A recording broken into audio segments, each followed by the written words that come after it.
Presiden Joko Widodo menyebut seorang presiden boleh berkampanye dan memihak pada calon tertentu dalam kontestasi demokrasi. Hal ini disampaikan Presiden Joko Widodo di hadapan salah satu calon presiden, Prabowo Subianto. Jokowi bilang itu merupakan hak demokrasi dan hak politik sebagai seorang pejabat publik sekaligus pejabat politik. Meski demikian, Jokowi menegaskan asal tidak menggunakan fasilitas negara untuk berkampanye. Ini kan hak demokrasi, hak politik setiap orang, setiap menteri sama saja. Yang paling penting presiden itu boleh loh kampanye. Presiden itu boleh loh memihak. Boleh. Tapi yang paling penting waktu kampanye tidak boleh menggunakan fasilitas negara. Boleh, Pak. Kita ini kan pejabat publik sekaligus pejabat politik. Masa gini nggak boleh berpolitik, nggak boleh. Menteri juga boleh. Gimana? Itu saja. Yang mengatur itu hanya tidak boleh menggunakan fasilitas negara. Sementara calon presiden nomor urut 1 Anies Baswedan merespons pernyataan Presiden Jokowi. Anies sempat mengungkit soal Presiden Jokowi yang pernah bicara netralitas. Anies juga meminta agar ahli hukum tata negara apakah pernyataan Presiden Jokowi sesuai dengan aturan hukum atau tidak. Sebelumnya yang kami dengar adalah netral, mengayomi semua, memfasilitasi semua. Jadi kami serahkan aja kepada masyarakat Indonesia untuk mencerna dan menilai. Para ahli hukum tata negara menyampaikan penjelasan apakah yang disampaikan oleh Bapak Presiden sesuai dengan ketentuan hukum kita atau tidak. Karena negara kita memang diatur menggunakan hukum. Jadi tolong Ibu bicara terima kasih Pak Jokowi, tolong direkam. Bisa?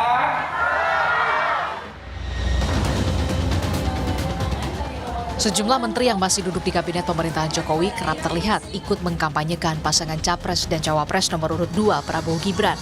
Calon Presiden nomor urut 3 Ganjar Pranowo mengaku tak masalah jika ada menteri yang terang-terangan mendukung salah satu pasangan Capres-Cawapres asal tidak pakai fasilitas negara kala memberi dukungan.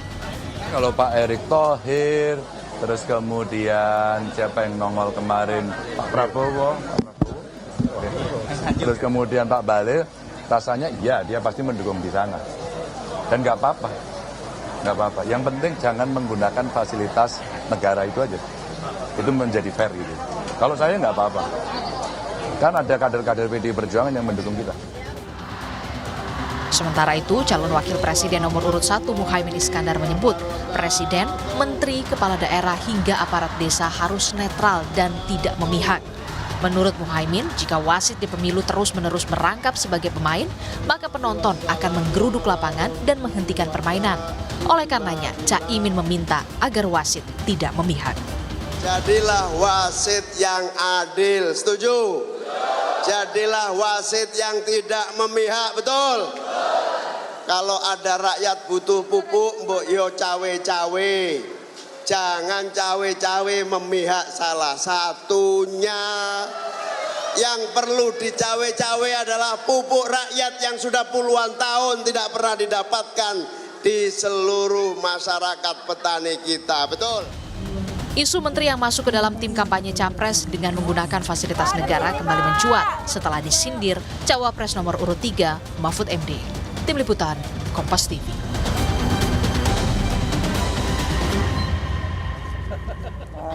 Lebih lengkap untuk mengulas makna pernyataan Jokowi soal presiden boleh memihak dan berkampanye asal tak gunakan fasilitas negara, kita bahas bersama Sekjen Projo Handoko dan pengamat hukum tata negara STH Indonesia Jentera, Bivitri Susanti. Selamat petang, Mbak Bivi, Pak Handoko.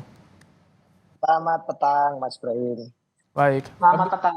Baik, Mbak Bivi, apa yang Anda baca dari pernyataan Jokowi disampaikan di depan Capres Prabowo? Iya, yang sebenarnya kan bahwa dia memihak itu tidak mengejutkan ya. Saya kira sudah bisa kelihatan dari beberapa hal yang sudah banyak sekali dibahas di media massa. Kebijakan-kebijakan dari pemerintah yang sekarang. Yang mengejutkan itu adalah sekarang dia nyatakan secara terbuka. Nah ini sebenarnya melanggar hukum loh. Jadi keliru misalnya tadi dia katakan, karena kita semua melihat cuplikan langsungnya ya. Ini presiden boleh berkampanye, itu salah. Presiden maupun menteri-menteri boleh berpolitik, boleh memihak, boleh. Tentu saja ya, namanya juga mereka semua kan makhluk politik, nggak bisa dihalangi juga. Tapi berkampanye dan menyatakan dukungan secara nyata itu tidak boleh. Di mana tuh aturan mainnya? Saya yakin Pak Jokowi pasti kalau ditanya pasalnya akan mengacu ke pasal 282 Undang-Undang Pemilu. Katanya boleh kalau tidak pakai fasilitas negara. Tapi saya mau catatan saya dua hal, Mas. Yang pertama adalah pasal dari prinsipnya dulu deh. Secara prinsip, jadi Undang-Undang Pemilu itu tidak bisa hanya dibaca satu pasal. Undang-Undang Pemilu itu kita mesti baca ada pasal 280, 281, terus 301 sampai 307. Intinya adalah dia mengatur secara terang bahwa tidak boleh ada perilaku dari presiden dan semua pejabat negara lainnya untuk memihak salah satu kandidat. Tapi yang kedua, saya juga ingin mendebat bahwa kalau dikatakan asal tidak pakai fasilitas negara, itu ukurannya apa? Karena kalaupun dia satu kan, presiden tidak cuti kan, memang nggak boleh dalam hukum tata negara. Tapi kalaupun ada menteri, katakanlah cuti, siapa yang bisa membedakan antara fasilitas negara yang tidak dimiliki atau dimiliki, misalnya ajudan atau mobil kantor, itu kan fasilitas Mbak Bivip, sorry, kalau tadi yang soal tak boleh berkampanye itu pastinya di pasal berapa Mbak Bivip yang melarang itu presiden tak boleh itu? Jadi gini, secara prinsip saya agak kesulitan, saya menolak untuk kita berdebatnya di level pasal, Mas. Karena kita juga paham pasal itu kan yang bikin politisi. Jadi Undang-Undang 7 2017 tentang pemilu itu banyak ketentuan yang saling tabrakan. Jadi memang ada tuh 282 bilang presiden dan lain sebagainya boleh saja ikut serta, jadi bukan penyelenggara ya, ikut serta dalam sebuah kampanye sepanjang dia tidak menggunakan fasilitas negara. Jadi konstruksi hukumnya itu ada yang dia bukan penyelenggara tapi dia ikut kampanye, itu pasal 282. Nah terus tapi ada prinsipnya. Pasal 280, 281, terus tadi ya 301, 307, itu prinsipnya sebenarnya Undang-Undang Pemilu mengandung prinsip bahwa nggak boleh ada cawe-cawe, apalagi dari presiden gitu. Itu kan logika dasar dalam berdemokrasi. Jadi kalau kita berdebat pasal, ya pasti akan, ya boleh aja sih, tapi tetap hukum akan menang. Tapi buat saya, jadi mengarah ke ada dugaan pelanggaran di sini ya, ada dugaan pelanggaran arahnya ke sana ya Mbak Bivip ya? Iya, ada pelanggaran itu dan itu termasuk perbuatan tercela ya. Saya, gitu. Pak Handoko, bagaimana tanggapan Anda soal pernyataan Jokowi ini ada dugaan mengarah kepada pelanggaran pemilu, Pak Handoko? Ya kalau dari saya sampaikan bahwa ya apa yang diungkapkan oleh Presiden tadi memang benar. Jadi Undang-Undang Pemilu memang tidak melarang, bahkan di pasal 299 itu jelas. Presiden dan Wakil Presiden mempunyai hak melaksanakan kampanye. Dari tadi dan seterusnya itu asalkan tidak menggunakan fasilitas negara. Memang ada di Undang-Undang Pemilu yang pejabat-pejabat negara itu tidak boleh melakukan atau terlibat dalam tim kampanye misalnya. Dan itu rinci disebutkan. Ada ketua, wakil ketua, hakim agung di Mahkamah Agung, ada wakil ketua BPK, ketua BPK nggak boleh. Itu rinci, ya kan? Dan di pasal 280 juga tidak disebutkan presiden, menteri ataupun kepala daerah. Ini memang secara prinsip bahwa kepala daerah, menteri, presiden itu kan memang jabatan politik ya. Dan tentunya tentu semangat dari yang membuat undang-undang itu waktu itu. Ya, saya tidak tahu persis siapa yang terlibat. Yang jelas ini ada DPR, produk undang-undang ini. Di situ dinyatakan bahwa memang presiden dan wakil presiden boleh mempunyai hak melaksanakan Pak Handoko, kampanye. tapi kalau tidak ada yang salah. Pak Handoko, presiden itu. Kalau misalkan berpihak ikut berkampanye, tapi misalkan cuti, Itu bagaimana memisahkannya? Karena tetap yang melekat kan seorang presiden, ajudan tetap melekat di situ. Bagaimana untuk memisahkannya? Kalau ini murni kampanye, ini murni keberpihakan, Pak Handoko.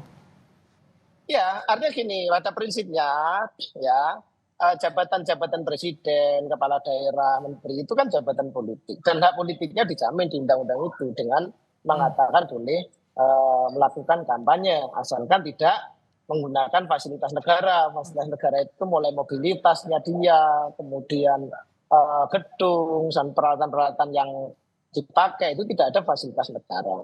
Nah, perkara kemudian bagaimana membedakan ya itu kan sudah clear diatur bahwa boleh melakukan cuti yang itu sifatnya harian, semuanya boleh. Jadi saya pikir tidak ada yang perlu diributkan dari pernyataan presiden karena memang undang-undangnya menyatakan begitu. Presiden dan wakil presiden itu mempunyai hak melaksanakan kampanye. Gitu. Jadi berpihak atau kemudian mengkampanye, misalnya gini ya, kayak menteri misalnya ya. Misalnya ada menteri yang ketua partai, ya pasti harus boleh kampanye dong. Masa nggak boleh kampanye? Nah ini, gitu loh. Ini yang agak berpihak. Tadi di liputan kita ada sebelumnya ketika Menko Perekonomian Erlangga bilang soal bansos terima kasih pada Jokowi. Ini kan tentu ada pengaruh juga yang bisa dibaca oleh publik soal keberpihakan. Bagaimana Anda melihat implikasi dari pernyataan Jokowi ini nanti ke depan, Mbak Bivip? Ya, jadi gini, saya harus pastikan dulu kita semua memetakan persoalannya itu secara lebih terang. Jadi pertama, kita harus bedakan dulu antara berpolitik dengan berkampanye. Kalau berpolitik, ya pasti saya juga sebenarnya di kepala saya mungkin udah ada pilihan nih mau milih siapa. Itu namanya berpolitik, nggak boleh ada yang menghalangi itu. Tapi berkampanye itu lain soal. Nah, jadi yang kita persoalkan adalah Pak Jokowi jelas bilangnya berkampanye. Nah itu tidak boleh. Itu satu, itu dulu ya. Jadi kita bedakan di situ.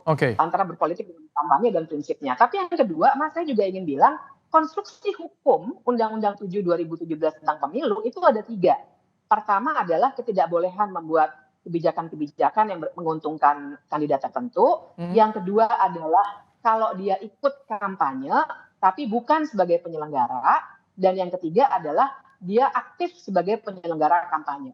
Nah, jadi dalam 3 konstruksi hukum itu semuanya dibatasi dengan soal fasilitas tadi.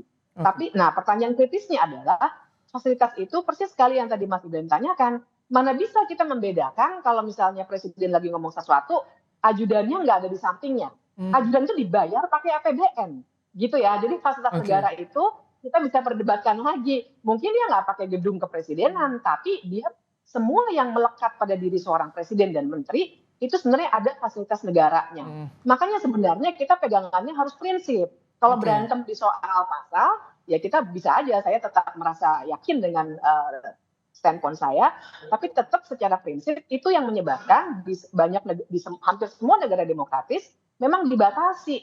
Dia boleh memihak karena memang ya politik. Kalau berkampanye nanti implikasinya bagaimana? Karena kan saat ini soal ASN netralitas ini digaungkan, ditegaskan, Mbak Bivip. Betul, persis. Itu pertanyaan yang pas sekali. Karena kalau berkampanye kita juga jangan lupa, wewenang presiden ataupun menteri itu juga menghasilkan pengaruh atau instruksi, apalagi dalam masyarakat feodalistik seperti di Indonesia. Jadi kalau misalnya orang-orang yang memegang jabatan seperti presiden maupun menteri bilang pilih si X begitu, maka itu akan menjadi seperti perintah bagi bawahannya. Itu juga yang membuat biasanya dibatasi betul. Kalaupun tidak dalam pasal, secara etik kalau kita perhatikan Presiden Amerika Serikat misalnya, pasti Obama mendukung Biden sama-sama partainya. Nggak mungkin dia milih Trump. Tapi dia tidak nyatakan itu. Baru ketika dia sudah menjadi former president, dia nyatakan itu karena memang tidak diperbolehkan secara etis. Baik. Pak Handoko, kalau menurut Anda ini bagaimana? Kan banyak calon ini dari pejabat juga. Apakah harus dicabut atau cuti atau bagaimana agar tidak gunakan fasilitas negara seperti yang tadi disinggung? Saya ulang lagi ya. Jadi ya yang disebutkan di pasal 299 itu bukan sekedar hak politik, tapi di situ presiden dan wakil presiden mempunyai hak melaksanakan kampanye. Ya, itu punya hak. Ini hak ya, artinya kita harus lihat. Tetapi apakah kemudian nanti hak itu dipakai atau tidak, tentu soal lain. Tapi bahwa yang disampaikan Presiden Jokowi adalah presiden itu boleh loh kampanye, boleh loh, memang boleh. gitu. Tapi memang kemudian yang penting tidak menggunakan fasilitas-fasilitas negara. Kalau menteri yang Dan ikut juga kompetisinya bagaimana Pak kita- Handoko? Sama kan saya bilang tadi, presiden, menteri, kemudian kepala daerah itu jabatan politis, Mas. Jangan kemudian disamakan dengan namanya aparatur sipil negara. Itu Oke. beda. Itu memang ada netralitas yang diatur juga di undang-undang itu kan tadi disebut. Kalau tadi kan Siapa saja, itu rinci. Pak Handoko tadi kan disinggung soal Ya. adanya wewenang yang Apalagi berkaitan kalau dengan kemudian pengaruh itu bagaimana Pak Handoko? Wewenang yang berkaitan dengan pengaruh jabatan. Ya, oke, itu sangat mungkin ya, karena orang kadang-kadang susah membedakan sosok dengan jabatannya, ya kan? Tetapi yang saya mau sampaikan di sini bahwa konteksnya Pak Jokowi mengatakan bahwa presiden itu boleh, dan itu boleh secara undang-undang, bahwa kemudian kita akan melihat ada implikasi-implikasi yang mungkin dirasa ke sana kemari, ya silakan nanti undang-undangnya dirubah, dan itu bukan Oke. waktu yang tepat kita bicara soal itu. Yang penting sekarang undang-undangnya adalah dibolehkan, sehingga kemudian misalnya Pak Jokowi 2019 jadi capres, ya kan, dia kan presiden, ya dia kampanye untuk dirinya sendiri, ya boleh juga, ya kan. Terus kemudian sekarang menteri Pak Mahfud MD misalnya jadi calon wakil. Tapi yang kita tunggu komitmen jelas ya, tak gunakan fasilitas negara itu yang selama tertuang di undang-undang. Oke, kita tunggu ya. Tidak menggunakan fasilitas negara. Dan komitmen ASN Dan tentunya kemudian agar mereka- tidak terpengaruh ya dengan apapun keberpihakan dari presiden. Betul. Baik, kami tangkap. Mereka yang nggak boleh ya jangan Oke. kemudian melakukan itu. Kami Terutama tangkap, lagi mungkin Pak Handoko. Saya mau tambahkan satu lagi. Sedikit ya karena durasi Tadi kita terbatas misalnya- juga. Sedikit ya. Misalnya Cak Imin tadi bilang soal wasit ya. Yang namanya wasit itu ada KPU, ada Bawaslu, itu. Oke. Jadi yang dibilang Oke, wasit kami tangkap. bukan pemerintah, Oke. bukan presiden. Cukup ya, kami Ya. tangkap. Terima kasih Oke, Pak Handoko, ya, Sekjen makasih. Projo, dan juga Mbak Bivitri Susanti, Pakar Hukum Tata Negara. Terima kasih telah memberikan pandangannya dalam program Kompas Petang sore hari ini.